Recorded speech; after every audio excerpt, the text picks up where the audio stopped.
ایک وقت کی بات ہے، 3 دوست احمد، بلال اور یاسر ایک طویل اور خطرناک سفر پر روانہ ہوئے۔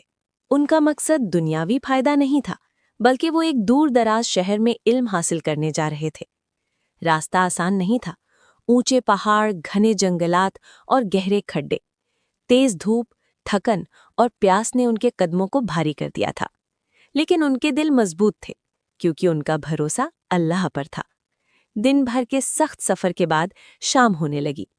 سورج پہاڑوں کے پیچھے چھپ رہا تھا کہ انہیں ایک چھوٹی سی غار نظر آئی۔ بھوک اور تھکن نے انہیں مجبور کر دیا کہ وہ وہیں رات گزاریں۔ غار کے اندر اندھیرا اور خاموشی تھی، لیکن تینوں مطمئن تھے کہ اللہ کی حفاظت ان کے ساتھ ہے۔ اچانک رات کے سناٹے میں ایک خوفناک آواز گونجی۔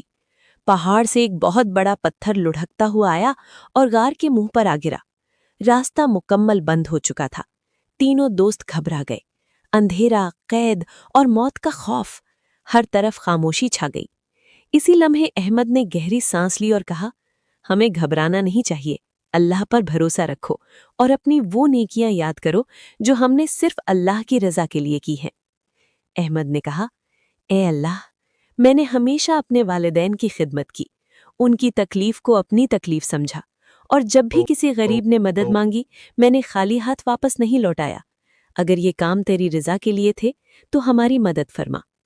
کچھ دیر بعد بلال بولا، اے اللہ، میں نے ہمیشہ سچ کا ساتھ دیا، جھوٹ اور دھوکے سے خود کو بچایا، علم حاصل کیا اور دوسروں کو بھی نیکی کی طرف بلایا۔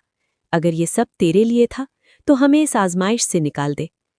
پھر یاسر نے کانپتی آواز میں کہا، اے اللہ، میں نے اپنی زندگی کا وقت قرآن اور دین سیکھنے میں گزارا اور لوگوں کو بھی اچھائی کی طرف رہنمائی دی۔